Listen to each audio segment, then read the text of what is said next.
I Know Why the Caged Bird Sings by Maya Angelou. We now are on chapter 16, page 102.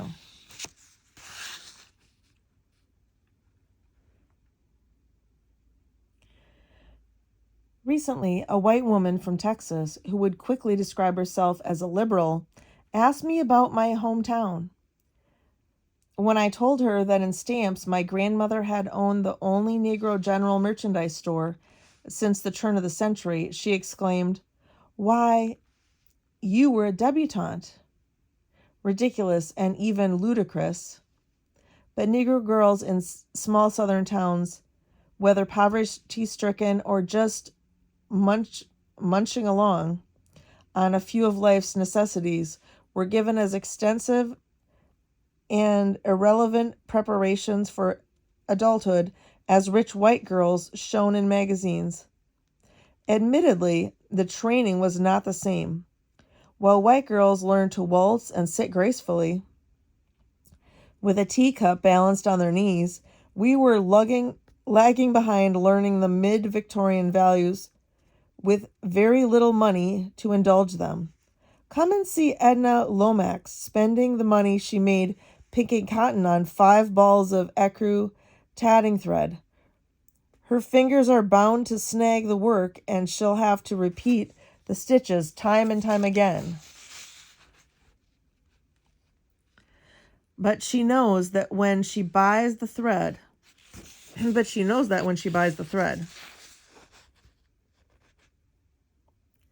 We were required to embroider, and I had trunkfuls of colored dish towels, pillowcases, runners, and handkerchiefs to my credit. I mastered the art of crocheting and tatting, and there was a lifetime supply of dainty doilies that would never be used in sashayed dresser drawers. It went without saying that all girls could iron and wash, but the finer touches around the home, like setting a table with real silver, baking roasts and cooking vegetables without meat, had to be learned elsewhere. Usually at the source of those habits. During my 10th year, a white woman's kitchen became my finishing school. Mrs. Viola Cullinan was a plump woman who lived in a 3-bedroom house somewhere behind the post office. She was singularly unattractive until she smiled, and then the lines around her eyes and mouth made her look perpetually dirty. Disappeared. The lines around her eyes and mouth, which made her look perpetually dirty, disappeared, and her face looked like the mask of an impish elf. She usually rested her smile until late afternoon, when her women friends dropped in and Miss Glory, the cook, served them cold drinks on the closed-in porch. The exactness of her house was inhuman. This glass went here and only here. That cup was in place, and it was an act of impudent rebellion to place it anywhere else. At 12 o'clock, the table was set. At 12:15, Mrs. Cullinan sat down to dinner, whether her husband had arrived or not. At 12:16, Miss Glory brought out the food. It took me a week to learn the difference between a salad plate, a bread plate, and a dessert plate.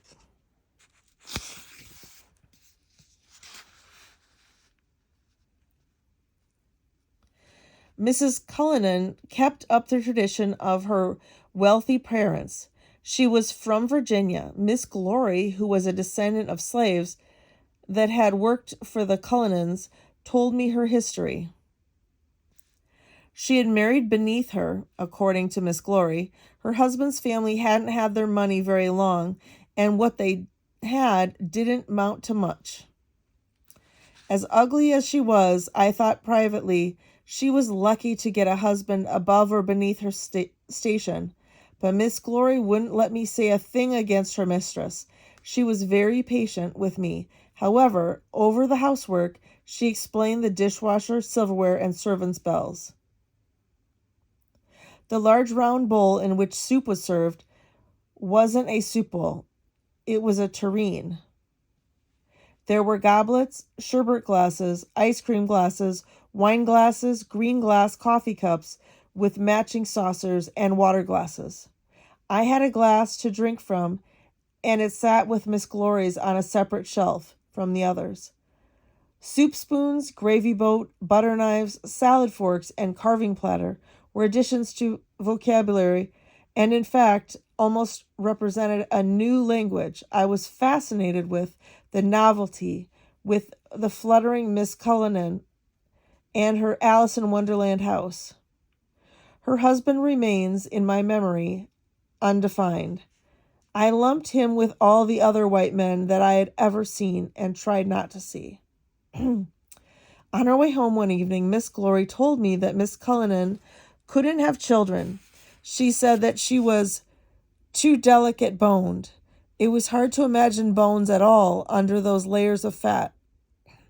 Miss Glory went on to say that the doctor had taken out all her lady organs. I reasoned that a pig's organs included the lungs, heart, and liver. So if Mrs. Cullinan was walking around without those essentials... Let me just grab a drink of water.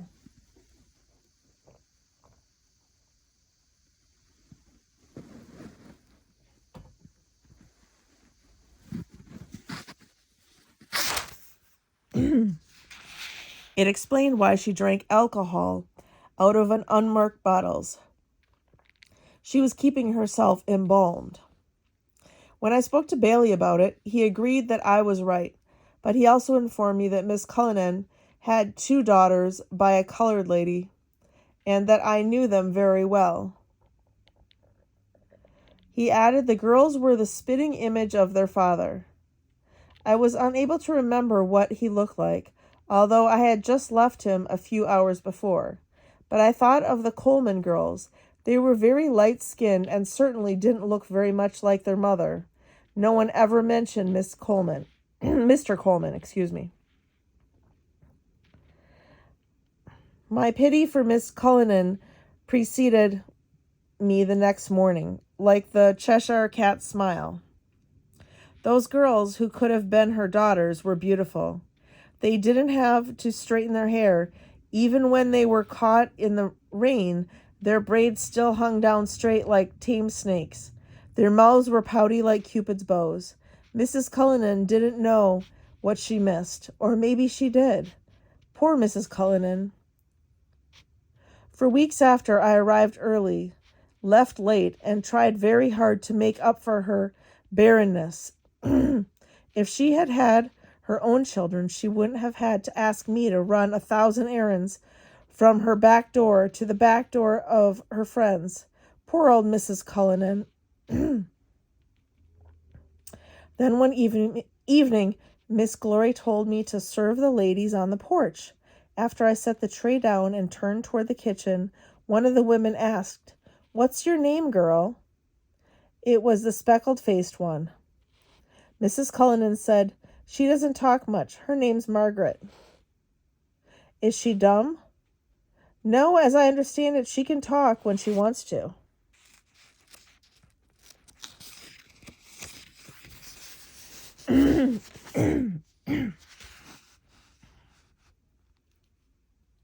"But she's usually quiet as a little mouse.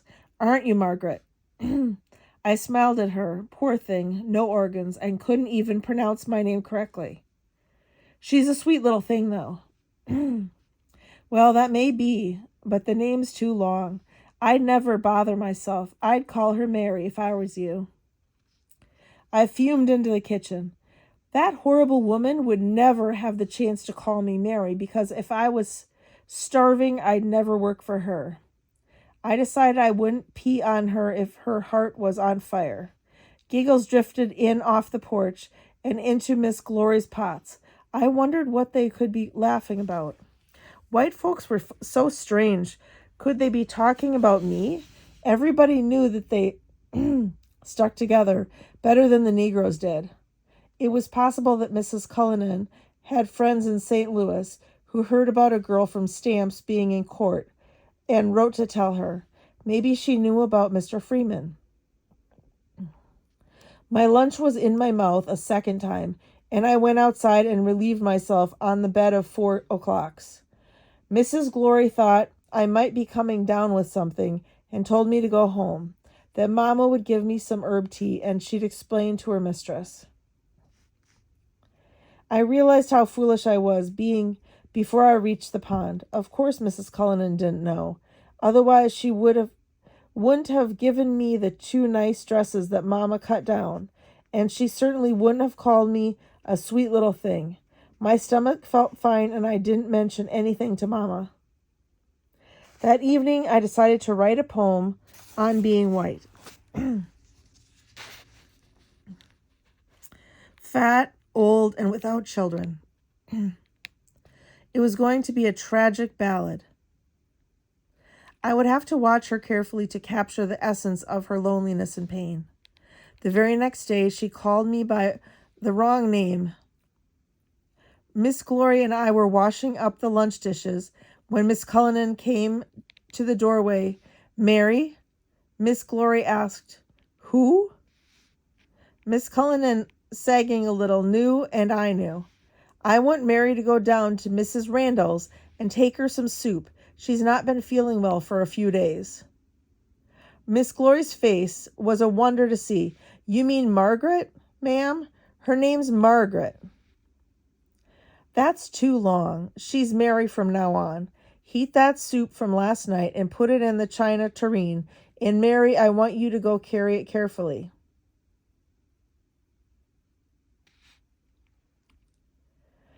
Every person I knew had a hellish horror of being called out of his name.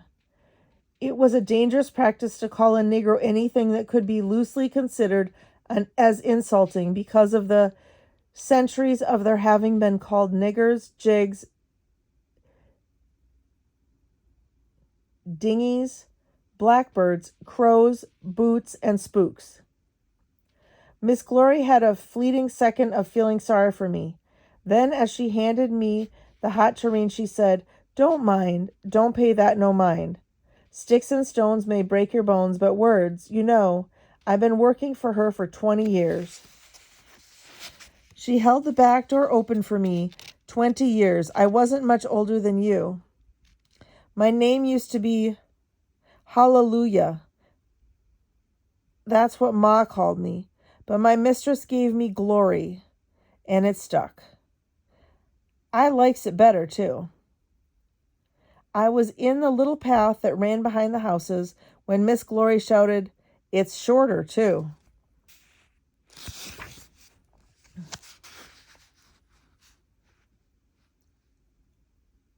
For a few seconds, it was a toss-up over whether I would laugh, imagine being named Hallelujah, or cry, imagine letting some white woman rename you for her convenience.